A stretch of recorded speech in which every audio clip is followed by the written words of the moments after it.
और आज की जो सच्ची घटना मैं सुनाने जा रहा हूं वह आपको अंदर से झकझोर के रख देगा। तो चलिए शुरू करते हैं। यह कहानी एक गरीब घर के लड़के की है जो सऊदी अरब में काम करने के लिए जाता है।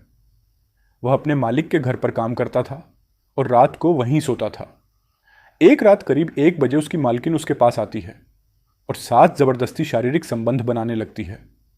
लड़का पहले तो हैरान रह जाता है, उसके बाद वह खुद को रोक नहीं पाता और दोनों के बीच एक अजीब रिश्ता बनने लगता है। मालकिन कहती है कि जितना दम है उतना लगाओ। यह सुनकर लड़का पूरी ताकत से उस पर हावी हो जाता है। इसके बाद मालकिन इतनी थक जाती है कि वह सही से चल भी नहीं पाती। कुछ दिन बाद वह मालकिन को जब मन करता था उसके साथ ऐसा काम करती थी।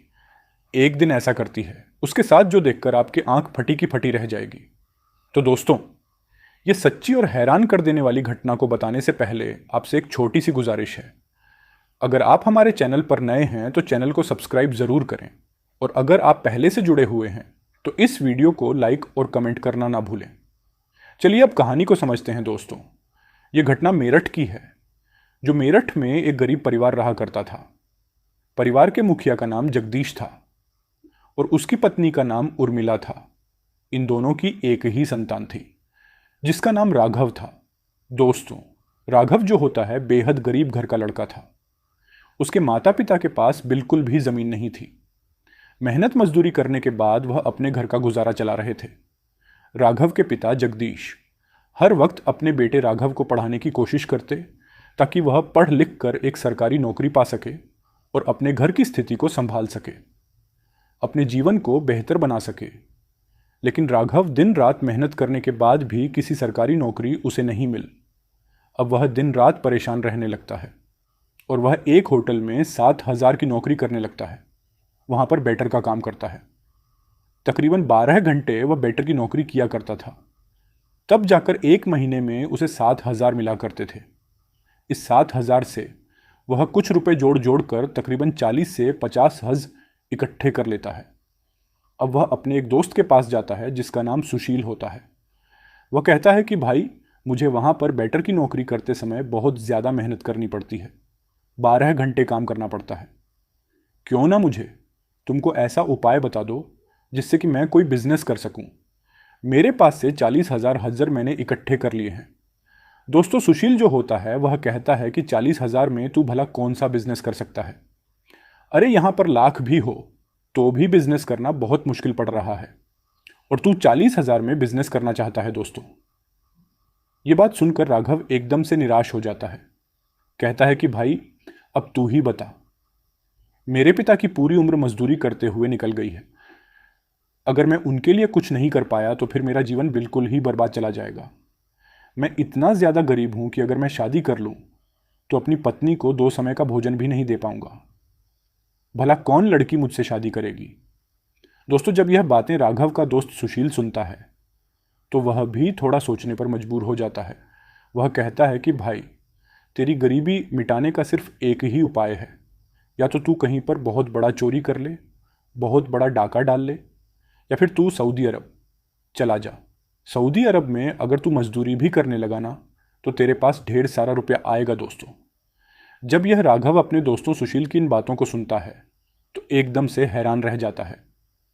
वह कहता है कि भला मैं सऊदी अरब कैसे पहुंच पाऊंगा। मैं सऊदी अरब में मजदूरी करूंगा तो मुझे कितने रुपए मिलेंगे। दोस्तों, राघव का दोस्त सुशील कहता है कि अगर तू वहां पर किसी के घर मजदूरी भी करेगा तो तुझे 40 से 50,000 तक का महीना मिलेगा।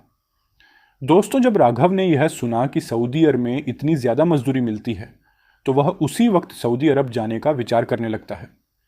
कहता है कि भाई, तू कैसे भी करके मुझे सऊदी अरब में पहुंचा दे, वहां पर कोई भी काम दिला दे, जिसके बाद मैं अपने परिवार की जो गरीबी है उसको दूर कर सकूंगा, अपने माता पिता को खुशी दे सकूंगा। दोस्तों, सुशील जो होता है वह कहता है कि तू चिंता मत कर। मेरा एक रिलेटिव है जो सऊदी अरब में मजदूरी करता है। मैं कैसे भी करके तुझे वहां पर मजदूरी के लिए भेज दूंगा। अब राघव जो होता है किसी तरीके से होटल में वेटर की जॉब 1 महीने तक और करता है और उधर उसका दोस्त सुशील बार बार अपने रिलेटिव से, अपने रिश्तेदारों से राघव को वहां पर मजदूरी दिलाने के लिए कोशिश कर रहा था।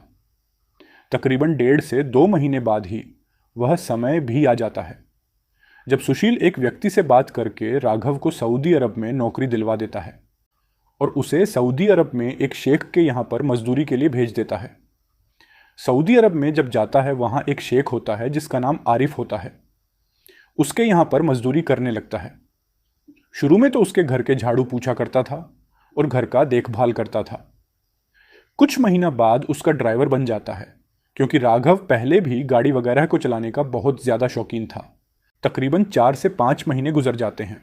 वहाँ पर उसे अच्छा लगने लगता है दोस्तों। एक दिन राघव को पता चलता है कि जो शेख आरिफ है इसकी एक नहीं बल्कि 2 बीवियाँ हैं। एक बीवी जिसकी उम्र तकरीबन 40 से 45 वर्ष होगी, जिसका नाम नाज था, और उसके 2 बच्चे भी थे जिनकी उम्र तकरीबन 15 से 17 वर्ष की होगी, और एक दूसरी बीवी जिसकी उम्र तकरीबन 24 से 25 साल थी, जिसका नाम आलिया होता है दोस्तों। राघव को जब यह पता चलता है कि इस शेख की 2 बीवियां हैं, एक बीवी जो तकरीबन इसकी हम उम्र है और एक बीवी की उम्र सिर्फ इतनी है जो कि इसके बच्चों की उम्र की है। राघव को जब यह बात पता चलती है तो राघव एकदम हैरान और परेशान हो जाता है कि आखिरकार पूरा मामला क्या है दोस्तों।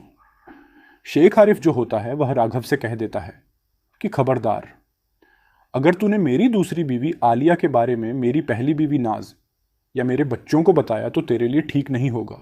मैं तुझे नौकरी से निकाल दूंगा और तुझे बहुत ज़्यादा मार भी पड़ेगी दोस्तों। राघव जो होता है वह कहता है कि जैसा आप कहो वैसा मैं करने के लिए तैयार हूँ। मुझे क्या करना है, मुझे तो यहाँ पर नौकरी करनी है। लेकिन कहीं ना कहीं राघव के जहन में यह सवाल बार बार आ रहा था कि आखिरकार इस 24 से 25 वर्ष की बेहद खूबसूरत लड़की आलिया ने इस बुढ़े आरिफ से शादी क्यों कर ली। दोस्तों, समय धीरे धीरे निकलता चला जाता है। अब राघव कभी आलिया और आरिफ को घुमाने के लिए बाजार ले जाता तो, और आरिफ जहाँ कहती वहाँ ले जाया करता था। यानी पूरा परिवार राघव को पहचानने लगा था। दोस्तों, एक दिन क्या होता है, राघव जो होता है वह अपने सेठ आरिफ की गाड़ी चला रहा था। अचानक आरिफ को अपने दूसरे स्टेट में कुछ काम के लिए जाना था दोस्तों।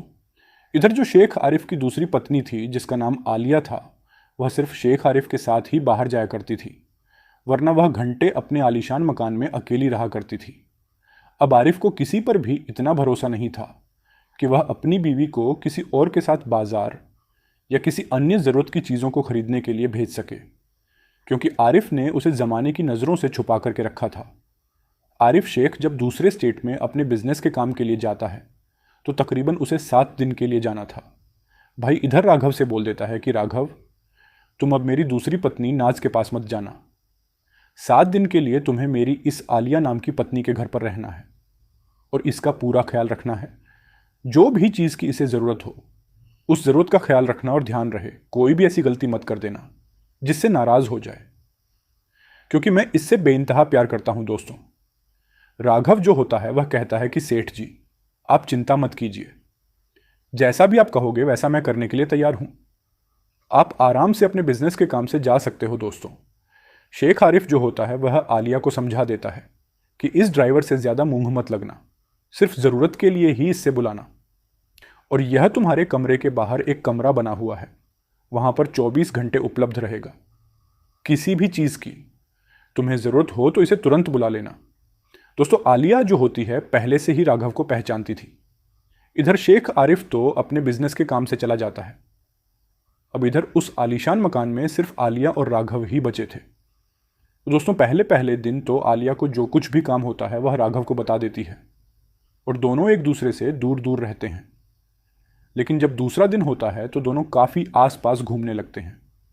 दोनों के बीच में थोड़ा बहुत हंसी मजाक होने लगता है। राघव जो होता है वह देखता है कि शेख की दूसरी पत्नी आलिया यह अधिकांश दुखी रहती है, कुछ चिंता में रहती है। राघव कहता है कि मालकिन, मैं आपसे एक बात पूछूं, आप बुरा तो नहीं मानोगे। दोस्तों, आलिया जो होती है वह कहती है कि ठीक है, पूछो, क्या पूछना चाहते हो। तब राघव कहता है कि आप इतनी बेहद खूबसूरत हो और आपने इस 50 साल के बुढ़े से शादी क्यों कर ली। दरअसल दोस्तों, आलिया जो थी इतनी ज़्यादा खूबसूरत थी कि अगर कोई उसे देख ले तो देखता ही रह जाए। राघव जब यह बात कहता है कि तुमने इस 50 साल के बुढ़े शेख से शादी कैसे कर ली, तो आलिया एकदम से अपनी नज़रें नीचे झुका लेती है। वह कुछ भी नहीं कह पाती है। राघव को लगता है कि शायद जो आलिया है वह मुझसे नाराज हो गई है। वह कहता है कि मालकिन मुझे माफ करना, लेकिन मुझे जैसा लगा मैंने वैसा ही कह दिया। अब इतनी बात जब राघव ने कही तो आलिया कहती है कि तुमने कुछ भी गलत नहीं कहा है। अगर तुम बुढ़े को बुढ़ा नहीं कहोगे तो क्या कहोगे दोस्तों? अब राघव की कुछ जान में जान आ गई थी।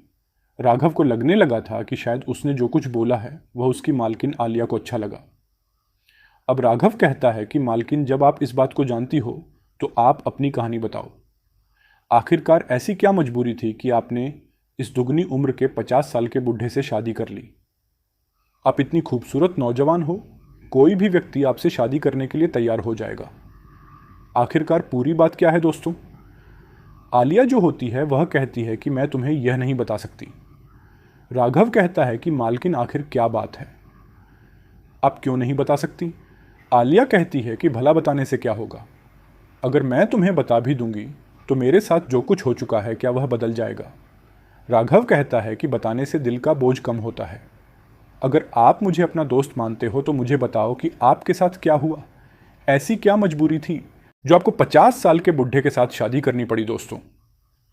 अब आलिया राघव को अपना दोस्त मानने लगी थी। अब वह अपने आप को रोक नहीं पाती है और उसे बता देती है कि कैसे उसने इस 50 साल के बुढ़े से मजबूरी में शादी की।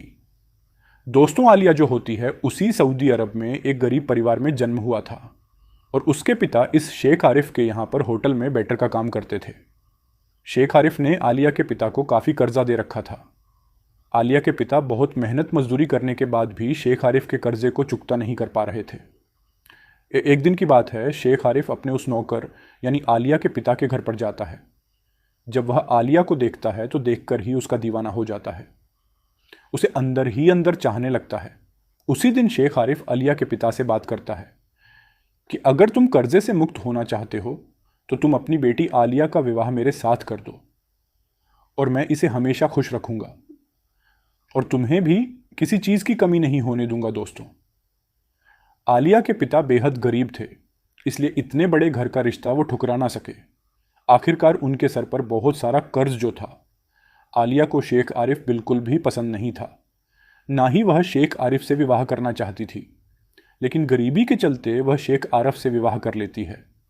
अब शेख आरिफ की पहली पत्नी नाज जो थी, उसको इस विवाह के बारे में पता नहीं होता है, क्योंकि अगर उसे इस विवाह के बारे में पता चलेगा तो शेख आरिफ के ऊपर बहुत बड़ी मुसीबत आ जाएगी, क्योंकि जितनी भी प्रॉपर्टी, जितना भी पैसा शेख आरिफ के पास था वह सब उसकी पहली वाली पत्नी नाज के नाम था। अब शेख आरिफ अपनी इस दूसरी पत्नी आलिया को चोरी छुपे सबके नज़रों से बचा करके रखता था।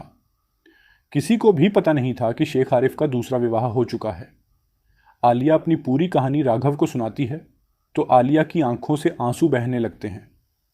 आलिया रोने लगती है। राघव आलिया के आंसुओं को पोंछता है, कहता है कि मालकिन, आप रो मत, जो कुछ हुआ वो तो हो ही गया, लेकिन अगर आप चाहो तो इस मुश्किल से वापस निकल सकती हो। आलिया कहती कि अब कोई उपाय काम नहीं करेगा, क्योंकि आरिफ बहुत बड़ा पैसे वाला है। हम यहां से कहीं भी चले जाएं, वह हमें ढूंढ निकालेगा। अब हमको उसी के साथ अपना जीवन गुजारना होगा। राघव जो होता है वह कहता है कि अच्छा, एक बात बताओ, जब आपका विवाह हुआ था तो क्या रजिस्टर्ड हुआ था? क्या सबके सामने हुआ था या चोरी छुपी हुआ था? आलिया जो होती है वह कहती है कि विवाह तो हुआ था, लेकिन ना ही कुछ रजिस्टर्ड हुआ, ना ही सबके सामने हुआ। अब राघव समझ जाता है कि ज़रूर यह शेख आरिफ आलिया को अपनी रखैल बना करके रखा है, इसके साथ विवाह नहीं किया है, सिर्फ एक सौदा है। दोस्तों, राघव जो होता है वह अपनी मालकिन आलिया को बार बार समझाता है कि आप चिंता मत करो, हर एक मुश्किल से निकलने का कोई ना कोई हल ज़रूर होता है। उस दिन आलिया जब अपने उस नौकर राघव को अपनी सारी कहानी सुना देती है तो दोनों के बीच में नज़दीकियां बढ़ जाती हैं। दोनों एक दूसरे के साथ खूब हंसी मजाक करते हैं और खूब बातें करते हैं। आलिया को भी राघव अच्छा लगने लगा था, क्योंकि राघव की उम्र तकरीबन 24 से 25 साल की थी। हट्टा कट्टा बेहद खूबसूरत नौजवान था। दोस्तों, अब उस दिन राघव और आलिया पूरे दिन जब बात कर लेते हैं तो शाम को राघव अपने कमरे में सोने के लिए जाने लगता है। तब आलिया कहती है कि क्यों ना आज तुम यहीं पर रुक जाओ। राघव जब यह बात सुनता है तो वह थोड़ा डर जाता है, कहीं ऐसा ना हो शेख आरिफ आ जाए और उसे लेने के देने पड़ जाए। वह कहता है कि नहीं मालकिन, मैं अपने कमरे में जाकर के सो जाऊंगा। इधर आलिया जो होती है उसका हाथ पकड़ लेती है, कहती है कि अगर तुम यहां सो जाओगे तो कौन सी बड़ी बात हो जाएगी। लेकिन जो राघव होता है वह डरा हुआ था। वह कहता है कि नहीं नहीं मालकिन, मैं बाहर ही सो जाऊंगा। अगर कोई घर के अंदर एंट्री करने चाहेगा तो मैं उसे देख तो सकूंगा। कहीं ऐसा ना हो कि कोई चोर घर में आ जाए। दोस्तों, आलिया अब राघव का हाथ छोड़ देती है और थोड़ी नाराज हो जाती है। राघव बाहर अपने कमरे में सोने के लिए चला जाता है। लेकिन रात भर आलिया 1 मिनट के लिए सोई नहीं थी, ना ही 1 मिनट के लिए राघव को नींद आई थी। राघव बार बार सोच रहा था कि काश मैं वहां पर रुक जाता। आज मालकिन मुझसे कितनी नाराज हो गई। आलिया भी बार बार यह सोच रही थी कि काश इस राघव के से मेरा विवाह होता। यह कितना अच्छा लड़का है, कितनी अच्छी बातें करता है, मेरा कितना ख्याल रखता है। दोस्तों, जब दूसरा सवेरा होता है तो राघव और आलिया एक दूसरे के जब सामने पहुंचते हैं तो दोनों की आंखें पूरी तरह से लाल थीं। ऐसा लग रहा था कि दोनों 1 मिनट के लिए भी सोए ना हो। आलिया जो होती है वह राघव से कहती कि क्या तुम्हें पूरी रात नींद नहीं आई? तुम्हारी आंखें साफ साफ बता रही हैं तुम पूरी रात 1 मिनट के लिए भी सोए नहीं हो। तब राघव होता है, वह कहता है कि तुम्हारा भी हाल कुछ ऐसा है। तुम्हारी भी आंखें दूर से बयां कर रही हैं कि तुम 1 मिनट के लिए भी सोई नहीं हो। दोस्तों, जब यह दोनों बातें कर रहे थे तो दोनों एक दूसरे को कुछ अलग ही नज़रों से देख रहे थे। आज हम घूमने के लिए चलते हैं। अब आलिया और राघव सुबह सुबह तैयार होकर पूरा दिन घूमने के लिए जाते हैं। खूब सारा घूमते हैं, मस्ती करते हैं और पूरे दिन में दोनों के बीच में इतनी नज़दीकियां बढ़ जाती हैं कि दोनों एक दूसरे के दोस्त बन जाते हैं। शाम जब होती है तो राघव फिर से अपने कमरे के लिए जाने लगता है। राघव अपने कमरे के लिए जा तो रहा था, लेकिन सोच रहा था कि काश आलिया आज फिर से उसका हाथ थाम ले। राघव बाहर निकलने ही वाला था, तभी आलिया बोलती है कि क्या आज भी अकेले ही छोड़कर चले जाओगे? दोस्तों, राघव जो होता है वह कहता है कि मालकिन आप बताओ क्या करूं? मैं आलिया जो होती है वह कहती है कि अब जो भी होगा वह देखा जाएगा। अब तुम किसी भी प्रकार की चिंता मत करो, आज तुम मेरे ही पास रुक जाओ। दोस्तों, उस दिन आलिया अपने मकान के सभी दरवाज़ों को बंद कर देती है, खिड़कियों को बंद कर देती है और दोनों एक दूसरे से बातें करने लगते हैं। दोनों एक दूसरे के सुख दुख की बातें करते हैं। उसके बाद धीरे धीरे दोनों के बीच में कुछ ऐसी बातें होने लगती हैं जिसकी वजह से दोनों आग की तरह गर्म हो जाते हैं। दोनों के रोम रोम खड़े हुए थे और धीरे धीरे करके दोनों एक दूसरे के करीब आने लगते हैं और दोनों के बीच में जोरदार रिश्ते बनने लगते हैं। दोस्तों, जब आलिया और राघव एक दूसरे से रिश्ते बना रहे थे तो उस मकान में चारों तरफ अजीबोगरीब तरह की सिसकियां गूंज रही थीं। चारों तरफ अजीबोगरीब तरह की आवाज़ें आ रही थीं। आलिया बार बार कह रही थी कि इतना मज़ा मुझे कभी शेख के साथ नहीं आया। शेख तो मुझे कभी संतुष्टि प्रदान कर ही नहीं पाया।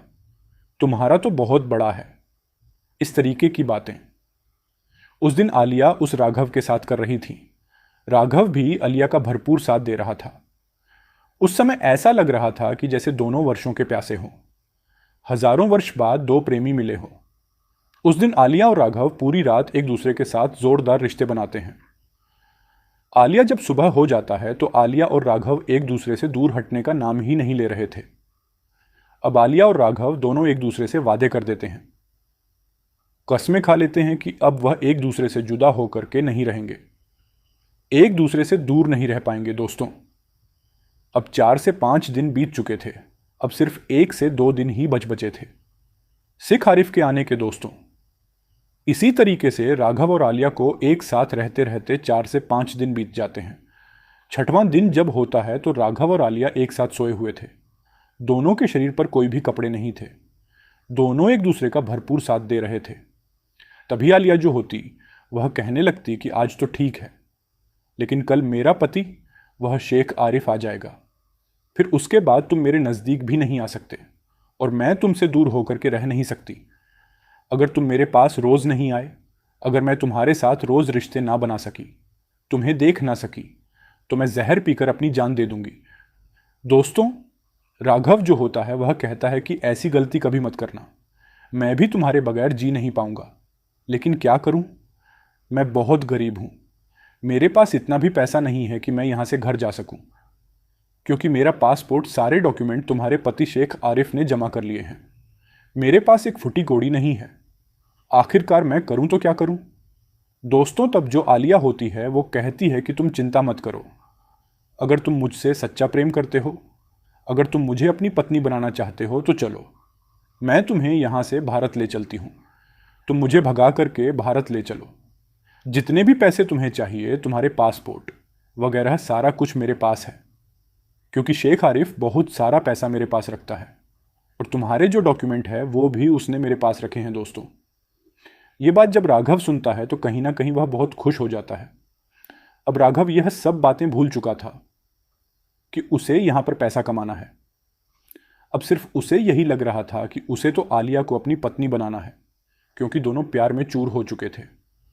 ऐसा लग रहा था कि दोनों की जोड़ी लैला मजनू की जोड़ी हो। दोस्तों, उस रात राघव और आलिया बहुत सारा पैसा और बहुत सारे डॉक्यूमेंट और उस मकान के कागजात सब कुछ लेकर के भारत के लिए रवाना हो जाते हैं। आलिया वहां पर एक चिट्ठी भी छोड़ देती है, जिसमें वह साफ साफ लिख देती है कि अगर तुमने मेरा पीछा करने की कोशिश किया, मुझे ढूंढने की कोशिश की, तो ठीक नहीं होगा। मैं अपनी मर्जी से इस भारतीय लड़के राघव के साथ इसके घर जा रही हूं, और अब मैं इसी की पत्नी बनकर रहना चाहती हूं। इधर आलिया ने शेख आरिफ को सावधान भी कर दी थी कि अगर तुमने किसी भी तरह की कंप्लेन की तो ठीक नहीं होगा, क्योंकि मेरी और तुम्हारी जो शादी थी वह सिर्फ एक धोखा थी। ना ही वह रजिस्टर्ड थी, ना ही वह सरकार की नज़र में हुई थी। दोस्तों, यह सब बातें लिखकर आलिया एक चिट्ठी शेख के लिए छोड़ जाती है, और यहां पर दोनों सऊदी अरब से भारत रवाना हो जाते हैं। अब जब दूसरा दिन होता है और शेख आरिफ अपनी बीवी आलिया के घर पर आता है, तो वहां पर ताला लगा हुआ था। शेख आरिफ सोचता है कि शायद बाजार से कोई सामान खरीदने के लिए गई होगी, लेकिन जब काफ़ी समय तक इंतज़ार करने के बाद उसे आलिया या राघव का कोई पता नहीं चलता है, और राघव का फ़ोन भी बंद आ रहा था, आलिया का फ़ोन भी बंद आ रहा था, तो शेख आरिफ समझ जाता है कि ज़रूर कुछ तो गलत हुआ है। दोस्तों, वह अपने घर के दरवाजे के ताले को तोड़ देता है। अंदर जाता है तो अंदर से बहुत सारा ज्वेलरी, बहुत सारा पैसा और भारतीय लड़के राघव के सारे डॉक्यूमेंट वहां से गायब थे। अब वह जैसे ही अपने मकान में चारों तरफ कुछ सामान ढूंढने के लिए नजर दौड़ रहा था, तो अचानक एक चिट्ठी उसके हाथ लगती है, जिसमें सब कुछ साफ साफ लिखा हुआ था कि मैं आलिया अपनी मर्जी से इस भारतीय लड़के राघव के साथ भाग रही हूं। अब मैं तुम्हारे साथ नहीं रहना चाहती। मेरा पीछा करने की कोशिश मत करना, वरना मैं तुम्हारी उल्टी कंप्लेन कर दूंगी, क्योंकि हमारी जो शादी थी वह एक रजिस्टर्ड शादी नहीं थी। तुमने मुझे रखेल बना करके रखा था। दोस्तों, शेख आरिफ जब यह पत्र पढ़ता है तो उसके पैरों तले जमीन खिसक जाती है, लेकिन वह समझ चुका था कि इस आलिया को अब सब कुछ पता चल चुका है। अब वह उसके हाथ से निकल चुकी है, बहुत दूर जा चुकी है। शेख बहुत ज्यादा गुस्से में आ जाता है, लेकिन अब वह कर भी क्या सकता था। अगर वह इस बात को ज्यादा उछाल होता है, मीडिया के पास जाता है, उसके बाद पुलिस के पास जाता है, तो कहीं उसकी पहली पत्नी नाज को इस बात का पता ना चल जाए। इसलिए वह अपने मन को मारकर अपनी जिंदगी को फिर से अपनी पत्नी नाज के साथ जीने लगता है। इधर आलिया और राघव जो होते हैं और भारत में आकर के दोनों एक दूसरे से विधि विधान के तहत विवाह रचा लेते हैं और खुशी खुशी अपना जीवन जीने लगते हैं। ये वीडियो आपको कैसी लगी, कमेंट करके बताइए। तब तक के लिए जय हिंद, जय भारत।